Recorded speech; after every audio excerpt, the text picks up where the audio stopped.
ప్రియురాలిని పెళ్లి చేసుకునేందుకు ఓ యువకుడు వేసిన సినిమా ఫక్కీ ప్లాన్ కాస్త బెడిసికొట్టి జైలు పాలు చేసింది. కేరళలోని పథనందిట్టకు చెందిన రంజిత్ రాజన్ అనే యువకుడు ఒక యువతిని ప్రేమించాడు.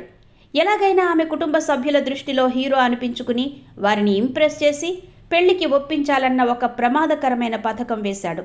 ప్రియురాలిని కారుతో ఢీకొట్టించి ఆ వెంటనే తానే వచ్చి కాపాడినట్టు నటించి వారి నమ్మకాన్ని పొందాలని భావించాడు.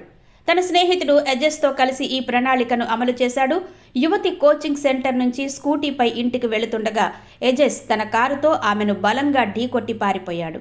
ఆ వెంటనే రంజిత్ మరో కారులో అక్కడికి చేరుకుని ఆమెను ఆసుపత్రికి తరలించాడు. ఈ ప్రమాదంలో ఆ యువతి మోచేయి, చేతి వేలు విరిగాయి. తన కుమార్తె ప్రాణాలు కాపాడినందుకు ఆమె తల్లిదండ్రులు సంతోషించి తమ వివాహం జరిపిస్తారని రంజిత్ కలలు కన్నాడు. ఈ ప్రమాదం వెనుక తన ప్రియుడి కుట్ర ఉందని తెలియని ఆ యువతి పోలీసులకు ఫిర్యాదు చేసింది.